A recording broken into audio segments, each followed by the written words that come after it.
그러면 다음으로 이제 계약서상에 저는 관리비에 대한 문구도 굉장히 중요할 것 같아요. 되게 중요하죠. 관리비에 대한 문구는 보통 어떻게 조금 저희가 이해하면 편할까요? 이게 예전 관행상으로 봤을 때는 관리비에 대한 약정이 중요하지 않았었어요, 별로. 임대료만 잘 정하면 관리비는 임대인이 다 낸다. 이런 조항도 되게 많았거든요. 아, 그런 거 있었던 것 같아요. 임대료가 그래서 특정되지 않고 네. 매달 임대료 얼마에 관리비 얼마를 임대인이 임차인한테 청구했던 적들이 되게 많았었던 것 맞아요. 같아요. 근데 맞아. 요즘은 조금 이게 민감해진 거예요. 임대료가 얼마인지가 서로한테 너무 중요해졌어요. 왜냐면 법상으로 임대료를 인상할 수 있을 때 5%만 인상할 수 있다. 아, 맞아. 9%만 인상할 수 있다. 법정 제한 가지고 사람이 싸우다 보니까 임대료 금액을 명확하게 되게 중요해진 거예요. 기준 금액이 굉장히 중요하구나. 그렇죠. 그러니까 이제 관리비 같은 부분을 발라내기 시작한 거예요. 임대료, 관리비 따로따로 해가지고 임대료 뭐 예를 들어 50만 원, 관리비는 임차인 네가 그때그때 내. 아니면 관리비 포함시켜서 임대료 얼마. 그래서 소위 이제 관포 62만 원이에요.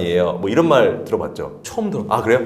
임대료 얼마면 관포 62만 원입니다. 뭐 이런 말이 있어요. 이게 이제 관리비 포함이다. 법상으로는 아까 말씀드린 것처럼 인상할 때 기준이 되다 보니까 관포 62만 원이면 62만 원 기준으로 5% 인상이냐? 관리비 빼고 5%냐? 예, 이 알구가 있잖아요. 이건 아, 충분히. 있죠. 예, 그래서 굉장히 법상으로는 그게 중요하다. 어떻게 정하는지가. 처음 계약할 때 굉장히 볼 게 많네요. 이게 많아요. 그냥 1분 만에 가서 도장 찍고 와야 되는 일이 아닌 것 같아요. 그러니까 저 이 답답한 게 뭐냐면 계약서 쓸 때 그냥 주변에 변호사들 워낙 많으니까 상담료도 얼마 안 하잖아요, 사실. 10만 원, 20만 원 하잖아요. 그거 왜 아끼시는지 모르겠어요. 왜냐면 어차피 술 한 번 안 드시면 2, 30만 원 아낄 수 있는데 그걸로 계약서 검토하면 되는데 이게 약간 그게 있나 봐요. 변호사들 찾아가면 막 혼날 것 같고 내가 못 알아듣는 말 할 것 같고 그게 좀 두려운 거야. 왜 내가 비싼 돈 내고 스트레스 받아야 되지? 그런 거 있을 수 있잖아요. 있을 수 있겠다. 예. 근데 또 저희 같은 사람들 찾아오면 그렇지 않거든. 예, 앉혀놓고 또 사무실도 1층에 있으시잖아요. 아, 그 엄청 편하게 돼 있죠. 언제든지 들어와. 네, 바로 들락날락 할 수 있고 위에 카페 있고 하니까 그렇죠. 커피 한잔 하면서 편하게. 네. 그러니까 뭐 저한테 오시라는 얘기는 아닌데 꼭 검토를 받으셔야 된다. 매봉역에 계시죠? 4번 출구. 4번 출구. 네. 네, 알겠습니다.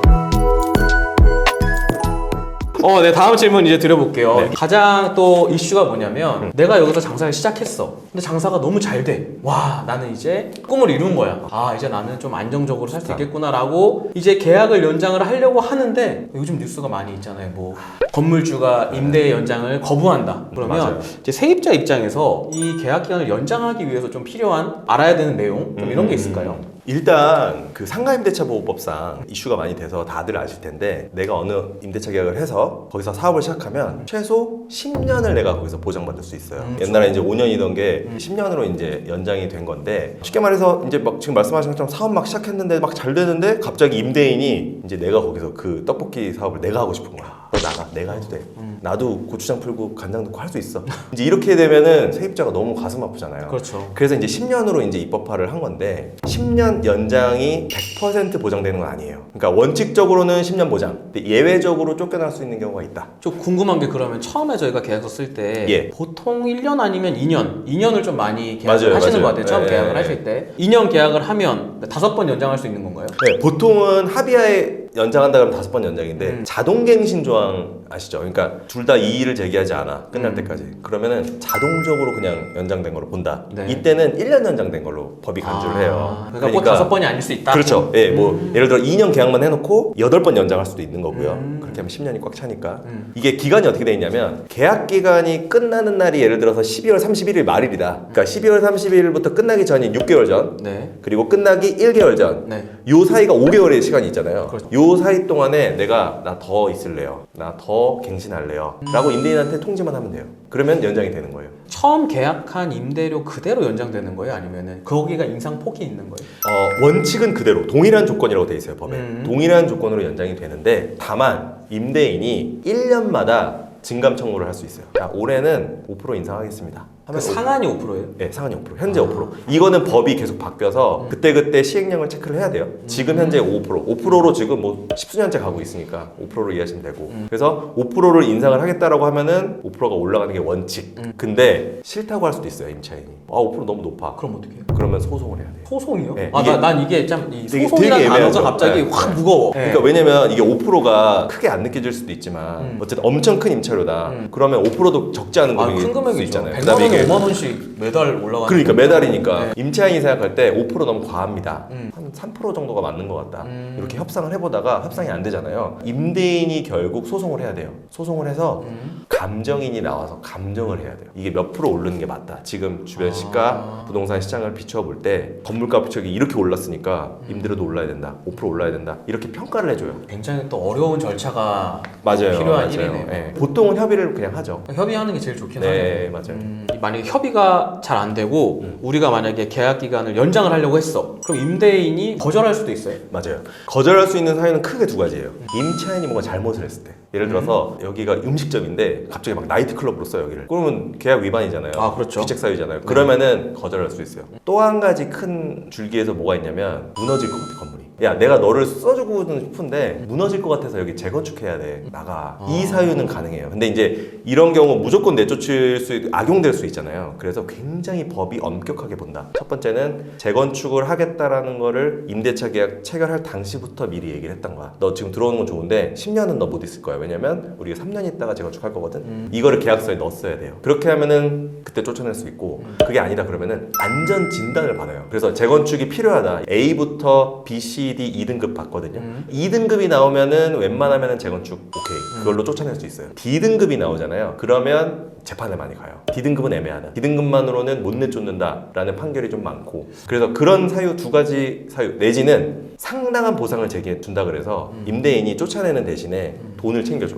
6개월치 내가 그럼 뭐 임대료를 너한테 위로조로 줄게. 대신에 나가줘. 이러면 나갈 수 있어요. 갑자기 생각난 건데 뉴스나 이런 데 보면 그런 거 나오잖아요. 야, 이 떡볶이집 잘 되니까 얘네 내쫓고 내가 떡볶이집 하려고 하려고 하는 사람들. 그런 사람들은 그러면 어떻게 임차인분들하고 협의를 하는 거예요? 예전에는 이런 10년 연장이 없었으니까 한 3년만 했는데 법을 모르시는 분들 있잖아요. 그냥 쫓겨나는 거예요. 아, 그러면 만약에 11년이야. 쫓아내고 내가 할 수 있어요. 사업자 명의 같은 건 못 쓰겠죠. 근데 거기 업장이 떡볶이집이라는 걸 10년 동안 사람들이 아니까 어떤 간판을 달아도 많이 올 거 아니에요, 사람들이. 그렇죠. 네, 그건 이용할 수 있죠, 임대인.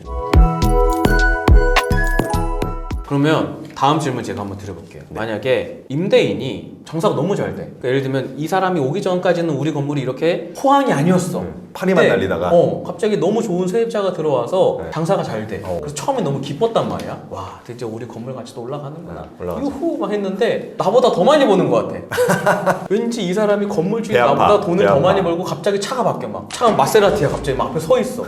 내가 너무 임대료를 싸게 줬었나? 네, 네. 이런 생각 할 수 있잖아요. 그럴 수 있죠. 그럴 경우에 내가 만약에 그럼 마음대로 가서 야, 지금 보니까 너네 되게 장사 잘 되는구나. 야, 너네 임대료 좀 내. 올려줘. 이럴 수는 있어요. 그게 안 되기 위해서 계약서 쓰는 거죠. 그렇게 되면 임차인이 불안하잖아 사실. 그렇기 때문에 계약서를 쓰는 거고 지금 말씀드린 것처럼 상한선을 정해서 5%까지는 올릴 수 있게 법이 허용을 해줘. 그것도 그냥 1년에 하면 5%? 그렇죠. 그게 그만큼 임차인한테는 방어막이 되는 거죠. 건물값이 떨어져도 이제 임대인 입장에서도 그게 보장받을 수 있는 거니까 맞아요. 상대적으로는 그게 네. 좀 맞겠네요. 근데 이제 임대인이 협상을 잘하는 분이다. 그러면 계약을 다시 체결하는 경우는 있어요. 가능해요? 가능해요. 대법원 판례 문구에 뭐라고 하냐면 합의하에 계약을 다시 할 때는 재계약을 할 때는 5% 상한선 적용 안 받는다.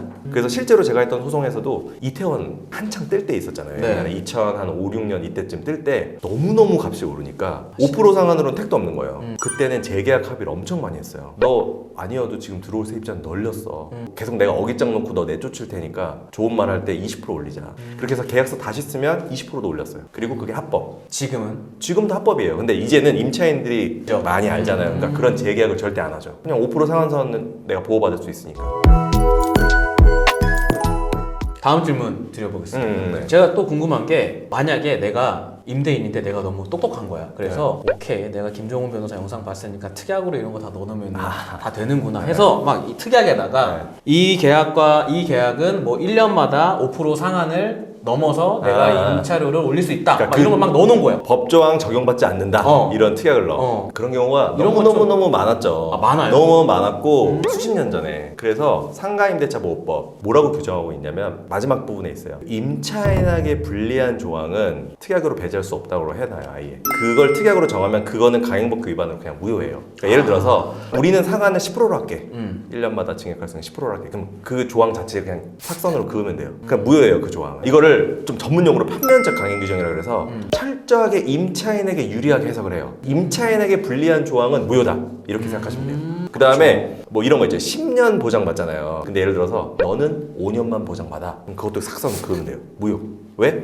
임차인에게 불리하기 때문에. 법이 제일 중요하네. 법이 어마어마하게 무서워요. 그러니까 깡패예요. 법이 진짜 깡패입니다. 합법적인 깡패. 그래서 임대인분들로 빙의를 잠깐 해보면 상가임대차법 진짜 무섭다. 임대인 입장에서는 진짜 그러겠다. 진짜 무서워요. 임차인분들 입장에서는 굉장히 좋은. 좋죠. 근데 이거를 좋은 만큼 모르시는 분들이 꽤 많아요. 좋은 걸 써먹어야 되는데 칼자루를 쥐어야지 이게 의미가 있잖아요. 내려놓고 있는 거예요. 그럴 땐 누굴 찾아가야 돼요? 그럴 때는 이제 뭐 4번 출구. 도보로 한 5분 네, 정도. 도보로 5분 예, 정도. 이 정도. 네, 예. 1층. 네, 똑똑. 네. 다음 질문 드리면 계약서를 쓰시다 보면은 권리금이 굉장히 많이 이슈가 되는 것 같아요. 좀 번화가다 그러면은 다시 이제 권리금이 굉장히 많이 형성이 되어 있는 상가들이 많이 나오는 것 같아요. 권리금 보장 받을 수 있나요? 이 권리금이라는 게 예전에는 잘 보장을 못 받았어요. 법에도 명문화된 게 몇 년 안 됐어요. 그 말은 앞으로는 보호해주겠다. 임차인들이 쫓겨나는 마당에 억울하잖아요. 내가 이렇게 일궈놨는데 그렇죠. 아까 막 파리만 날리던 건물인데 엄청 장사 잘 돼서 사람들이 막 몰려들어. 유동인구가 막 늘어나. 그렇게 했는데 10년 돼서 쫓겨나면 억울하잖아요. 권리금 회수 기회를 보호해야 한다는 조항을 아예 명문화했어요. 근데 권리금이라는 게 뭐냐? 이 권리금에 대해서 또 오해하시는 분들이 되게 많아요. 내가 임차인에 떡볶이집 막 엄청나게 잘 되겠어요? 이거 임대인한테 나 권리금 내놓으시오. 나 계약 해지하니까 권리금 주세요. 1억. 이렇게 할 수 있을까요? 임대인한테? 받을 수 있을 것 같은데. 그죠? 임대인한테 받을 수 있을 것 같죠? 네. 그러니까 그렇게 착각하시는 분들이 많아요. 못 받아요. 권리금을 주는 주체는 임대인이 아니라 다음 세입자입니다. 다음 세입자가 지금 세입자한테 주는 게 권리금이에요. 그리고 임대인은 자 이걸 내려다보고 있죠 지금. 방해하면 안 돼요. 얘가 받아가는 걸. 어떻게 방해할 수 있냐면 야 그 세입자 안 돼. 내가 다음 세입자 내가 주선할 거니까 지금 떡볶이 한다고 들어오겠다는 그 사람은 못 들어가 우리. 나 계약 안 해줄 거야. 이 회방 놓는 거잖아요. 그러면은 이 사람 입장에서는 너무 답답하잖아요. 내가 권리금 받을 수 있는 기회가 있었는데 이게 바로 법 명문화되어 있는 권리금 보호 조항이다. 이거 가지고 소송 엄청 많이 해요. 코로나 겪으면서 권리금이 막 7억 갔던 상가들이 권리금이 빵원이 되고 막 이런 경우들도 굉장히 많이 생겼잖아요. 그럼요. 예, 그래서 건물주한테 찾아가서 나 이거 7억 냈었는데 왜 안 돌려주냐 막 이런 분들도 있으셨고. 근데 사실 임대인이 책임질 게 아니거든요. 그러네. 그 전 세입자한테 주신 거니까 자기도 다음 세입자한테만 받을 수가 있어요. 그러니까 되게 억울한 그거는 뭐 보전할 길이 없습니다. 네, 오늘 변호사님 이야기 듣다 보니까 기존에 부동산 찾아가서 5분 만에 썼던 임차 계약서가 얼마나 위험하게 이렇게 우리 고객님들이 하고 있었는지 네. 충분히 알 수 있었던 것 같아요. 네. 마지막으로 정말 이거 하나는 꼭 지켜라. 만약 내가 너무 바빠. 근데 부동산 가서 계약해야 돼 막. 그리고 막 부동산 사장님이 나한테 지금 해야 된대. 막 이런 경우 있어. 지금 아니면 이 가격이 안 나온대 막. 이럴 때 진짜 이거 하나만은 꼭 확인해라. 근데 지금 말씀드린 거 고려할 게 이렇게 많은데 네. 뭐한 개만 해라 이러기는 쉽지 않고. 아, 근데 1시간 안에 도장 찍어야 되는데. 아, 1시간 안에 저는 그러면 안 찍어요. 다른 매물을 찾지 쫓기다 보면 일이 잘 안 되더라고요. 근데 정말 이거 급하다. 그리고 시간이 뭐 1시간은 좀 그렇고 뭐 한 이틀 정도 시간 있다. 그러면 정말 전문가를 찾아가는 수밖에 없죠 사실. 4번 출구. 사무실 가서 정말 상담 받고 네. 구체적으로 등기부랑 이런 자료들 그다음에 실제 현황 같은 것들을 잘 안내해가지고 조력 받아서 계약하시면 비용도 그렇게 안 비싸다니까요. 맞아요. 아니 네. 나는 많은 분들이 변호사님을 많이 찾아갔으면 좋겠어요. 우리가 사건이 터지기 전에 변호사님을 찾아가야 정말 이게 좋은 건데 맞아요. 많은 분들이 사건이 터지고 찾아가죠. 아. 그래서 사전에는 정말 많이 찾아가서 물어보시고 이게 훨씬 저는 더 맞다라고 봅니다. 맞습니다. 잘했어? 예. 괜찮았어. 네, 알았습니다. 네, 오늘은 김종훈 변호사님 모시고 상가 임대차 계약 시 꼭 확인하셔야 되는 사항에 대한 이야기를 들어봤습니다. 꿀팁 굉장히 많이 나온 것 같아요. 아유, 네. 네, 오늘 많은 꿀팁 감사드립니다. 아유 네. 네, 이상 세류TV 김주현 김종훈이었습니다. 감사합니다.